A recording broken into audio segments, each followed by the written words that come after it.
அனைவருக்கும் வணக்கம் நண்பர்களே. உங்களுடைய வீட்டில் நீங்கள் பச்சை கற்பூரத்தை தொடர்ந்து பயன்படுத்திட்டு இருக்கீங்களா? அப்போது இந்த வீடியோ பதிவு உங்களுக்கு தான். பொதுவாகவே நம்ம சாதாரணமாக வீட்டில் பயன்படுத்தக்கூடிய கற்பூரம் அப்படிங்கிறது வேறு. ஆனால் இந்த பச்சை கற்பூரம் அப்படிங்கிறது வேறு. இந்த பச்சை கற்பூரத்தை கையில் தொடும்போதே ரொம்ப குளிர்ச்சியாக இருக்கும். பொதுவாகவே பச்சை கற்பூரத்தை எதுக்கு பயன்படுத்துகிறாங்க, அதை வீட்டில் வச்சுருக்கிறதுனால என்னென்ன மாதிரியான நன்மைகள் நமக்கு கிடைக்கும், அதை எப்படி உபயோகப்படுத்தணும் அப்படிங்கிற எல்லாத்தையும் தான் இந்த வீடியோவில் சொல்ல போகிறேன். நிறைய பேர் பச்சை கற்பூரத்தை எதுக்கு பயன்படுத்துகிறோம் அப்படின்னு தெரியாமையே பயன்படுத்திகிட்டு இருப்பீங்க. இந்த வீடியோ பதிவை நீங்கள் முழுமையாக பார்த்தீங்கன்னா பச்சை கற்பூரத்தை யூஸ் பண்ணுறதுனால என்ன மாதிரியான நன்மைகளெல்லாம் வீட்டுக்கு கிடைக்கும் அப்படிங்கிற எல்லா விதமான தகவல்களும் உங்களுக்கு கிடைக்கும் அப்படிங்கிறத உறுதிப்படுத்திக்கிறேன். இது வரைக்கும் என்னுடைய சேனலை நிறைய பேர் சப்ஸ்கிரைப் பண்ணாமே பார்த்துட்ருக்கீங்க. அப்படி சப்ஸ்கிரைப் பண்ணாமல் பார்த்துட்டு இருந்தீங்கன்னா மறக்காமல் சப்ஸ்கிரைப் பண்ணிவிட்டு பக்கத்தில் இருக்க பெல் ஐக்கானையும் கிளிக் பண்ணி வச்சுக்கோங்க. அப்போ தான் நான் போடுற எல்லா வீடியோவுடைய நோட்டிஃபிகேஷனும் உங்களுக்கு உடனே வரும். தொடர்ந்து வீடியோவை பார்க்கலாம். இந்த வீடியோவை கொஞ்சம் கூட ஸ்கிப் பண்ணாமல் முழுமையாக பாருங்கள். அப்போ தான் பச்சை கற்பூரத்துடைய நன்மைகள் என்ன, பயன்கள் என்ன, எப்படி உபயோகப்படுத்தலாம், என்ன மாதிரியான முறைகள் மூலயமா இதை உபயோகப்படுத்தலாம் அப்படிங்கிற எல்லா விஷயங்களும் உங்களுக்கு தெளிவாக தெரிய வரும். அதனால் ஸ்கிப் பண்ணாமல் வீடியோவை கடைசி வரையும் பாருங்கள். வாங்க உடனே வீடியோக்குள்ளே போகலாம். வீட்டில் பச்சை கற்பூரத்தை பயன்படுத்துறதுக்கு ஆன்மீக ரீதியாகவும் ஆரோக்கிய ரீதியாகவும் அது மட்டும் இல்லாமல் சுற்றுப்புற சூழலுக்கு பல்வேறு வகையில் நன்மையை தரும் அப்படின்னு பல்வேறு விதமான கருத்துக்கள் பரவிட்டுருக்கு. இப்போது ஆன்மீக ரீதியாக பச்சை கற்பூரத்துக்கு என்னென்ன பயன்கள் இருக்குது, நன்மைகள் இருக்குது அப்படிங்கிறத பார்த்துடலாம். அதாவது பச்சை கற்பூரத்தை நம்ம வீட்டு பூஜை அறையில் வச்சுருந்தோன்னா அதுக்கு நேர்மறை ஆற்றலை பெருக்கக்கூடிய சக்தி அதிகமாக இருக்குது அப்படிங்கிற நம்பிக்கை மக்கள் மத்தியில் பெரிய அளவில் இருக்குது. அதாவது பச்சை கற்பூரம் பூஜை அறையில் இருக்கக்கூடிய வளிமண்டலத்தில் ஒரு நல்ல விதமான சக்தியை ஏற்படுத்தும்.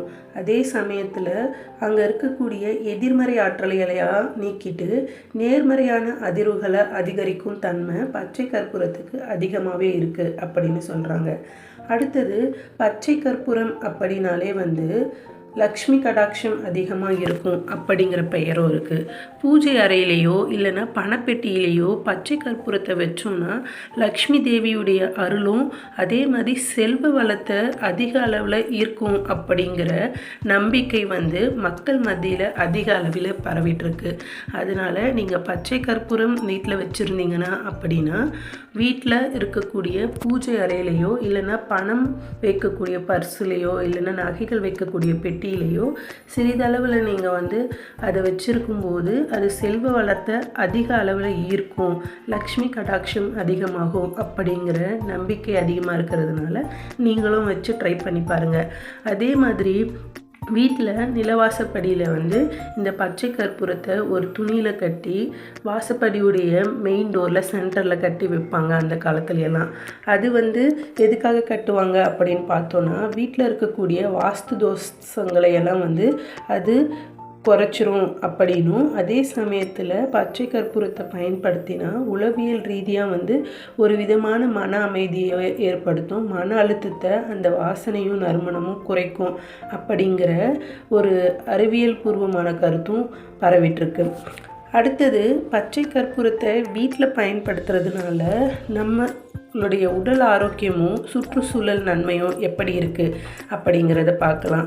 இயற்கையாகவே பச்சை கற்பூரத்துக்கு ஒரு சிறந்த நறுமணம் இருக்கும். அப்போது நம்ம அதை வீட்டில் நிலவாசல் படியிலையோ இல்லைன்னா பூஜை அறையில் இருக்கக்கூடிய தீர்த்தம் வழங்கக்கூடிய பாத்திரத்தில் அதை வைக்கும்போதோ இல்லைன்னா சும்மாவே வீட்டில் ஏதாவது ஒரு இடத்துல கொஞ்சமான தண்ணீரில் அந்த பச்சை கற்பூரத்தை கலந்து வீட்டில் வச்சுருந்தோன்னா அது வீட்டில் இருக்கக்கூடிய துர்நாற்றத்தை எல்லாம் ஃபஸ்ட்டு போக்கிடும். அது மட்டும் இல்லாமல் நீண்ட நேரத்துக்கு வீட்டை ரொம்ப புத்துணர்ச்சியான நறுமணத்தோடு வச்சுருக்கோம். இப்போ தான் நம்ம ட்ரெண்டிங்கான ஏர் ஃப்ரெஷ்னரு, ரூம் ஸ்ப்ரே அப்படிங்கிற விஷயங்களை எல்லாம் பயன்படுத்தணும். ஆனால் அந்த காலத்துல எல்லாம் இந்த பச்சை கற்பூரத்தை தான் பொதுவாகவே வந்து புத்துணர்ச்சி தரக்கூடிய ஒரு பொருளாக யூஸ் பண்ணிகிட்டு இருந்தாங்க.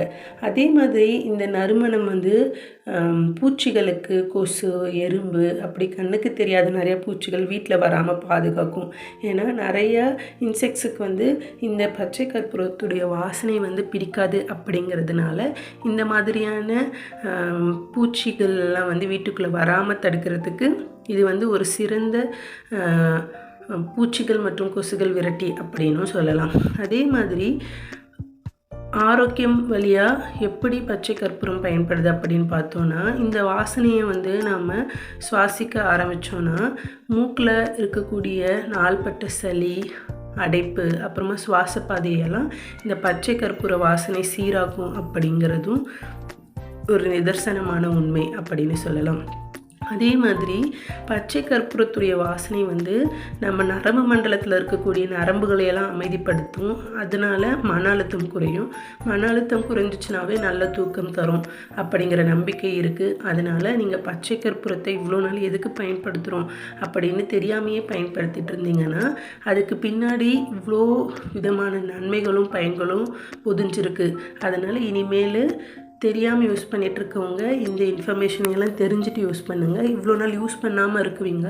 இந்த பதிவை பார்த்துட்டு தினந்தோறும் உங்களுடைய லைஃப்பில் பச்சை கற்பூரத்தை பயன்படுத்துறதுக்கு முயற்சி எடுங்க.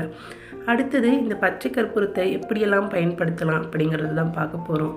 அதுக்கு ஃபஸ்ட்டு பூஜை அறையில் எப்படி பயன்படுத்தலாம் அப்படின்னு பார்த்திங்கன்னா, ஒரு சின்ன கிண்ணத்தில் 2-3 பச்சை கற்பூர துண்டுகளை வந்து கொஞ்சமாக ஏலக்காய் கிராம்போடு சேர்த்து வச்சிங்கன்னா அந்த இடமே வந்து ரொம்ப ஃப்ரெஷ் ஆயிரும். அதே சமயத்தில் அந்த வீட்டில் பூஜை அறையில் இருக்கக்கூடிய சுற்றுப்புற சூழல் வந்து எதிர்மறை ஆற்றலை எல்லாம் நீக்கி ஒரு விதமான பாசிட்டிவ் எனர்ஜியை வந்து நமக்கு கொடுக்கும். அதனால் பூஜை அறையில் பச்சை கற்பூரம், ஏலக்காய், கிராம்பு இது 3த்தையும் சேர்த்து ஒரு சின்ன கிண்ணத்தில் வச்சு பயன்படுத்துங்க. இது வந்து நமக்கு பாசிட்டிவ் எனர்ஜியை மட்டும் தரதோடு இல்லாமல் லக்ஷ்மி கடாட்சத்தையும் சுக்கிர பகவானுடைய பார்வையை நம்மளுடைய பார்வையில் விழ வைக்கிறதுக்கு இந்த ஏலக்காயும் பெரிய அளவில் பயன்படுது.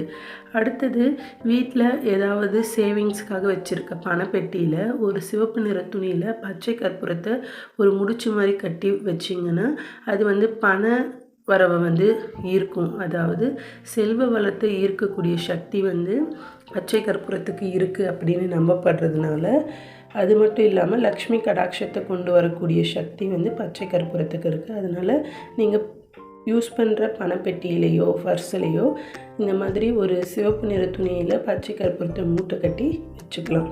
இதனால் பண வரவு அதிகமாகும். அதே மாதிரி வீட்டு வாசலில் எப்படி பயன்படுத்தலாம் அப்படின்னு பார்த்தீங்கன்னா, ஒரு பாத்திரத்தில் கொஞ்சமாக தண்ணி ஊற்றி அதில் பச்சை கற்பூரம் அப்புறம் பூக்கள் எல்லாத்தையும் போட்டு வீட்டில் வந்து ஒரு அச்சை பாத்திரம் மாதிரி வாசலுக்கு முன்னாடி வைக்கலாம். அதே மாதிரி நிலவாசப்படியில் இந்த பச்சை கற்பூரத்தோட ஏலக்காய், கிராம்பு இது எல்லாத்தையும் சேர்த்து ஒரு சிறிய மூட்டை மாதிரி கட்டி அதை கதவில் சென்டர் பகுதியில் வந்து மாட்டி வச்சிங்கன்னா இது வந்து எதிர்மறை ஆற்றலை வீட்டுக்குள்ளே வராமல் பார்த்துக்கும். அதே சமயத்தில் இதிலேருந்து வரக்கூடிய நறுமணம் வந்து சுவாச பாதையை வந்து புத்துணர்ச்சியாக்கி நம்மளை வந்து அமைதியாகவும் மன அழுத்தம் இல்லாமல் ஒரு பாசிட்டிவான எனர்ஜியோடு இருக்கிறதுக்கு ஹெல்ப் பண்ணும். அதனால் நீங்கள் முடிஞ்ச வரைக்கும் பச்சை கற்பூரத்தை உங்களுடைய அன்றாட வாழ்க்கையில் பயன்படுத்த ஆரம்பிங்க. அதுக்கப்புறம் எந்த மாதிரியான டிஃப்ரென்ஸ் நீங்கள் ஃபீல் பண்ணுறீங்க அப்படிங்கிறத மறக்காமல் கமெண்ட் பாக்ஸில் பதிவு பண்ணுங்கள். நீங்கள் போடக்கூடிய சின்ன சின்ன பதிவுகளும் ஃப்யூச்சரில் யாராச்சும் பார்க்குறவங்களுக்கு ஏதோ ஒரு வகையில் அவங்களுடைய வாழ்க்கையில் நல்ல மாற்றத்தை கொண்டு வர்றதுக்கு ஒரு தூண்டுதலாக இருக்கும் அப்படிங்கிற நம்பிக்கையோடு இந்த வீடியோவை முடிச்சுக்கிறோம். இது வரைக்கும் இந்த வீடியோவை ஸ்கிப் பண்ணாமல் முழுசாக பார்த்த எல்லாருக்கும் என்னுடைய மனமார்ந்த நன்றிகள். மறக்காமல் என்னுடைய வீடியோவை சப்ஸ்கிரைப் பண்ணாமல் பார்த்துட்டு இருந்தீங்கன்னா சப்ஸ்கிரைப் பண்ணிவிட்டு பக்கத்தில் இருக்க பெல் ஐக்கானையும் கிளிக் பண்ணி வச்சுக்கோங்க. அடுத்த ஒரு சூப்பரான பதிவோடு உங்களை மீண்டும் சந்திக்கிறேன். Tata bye.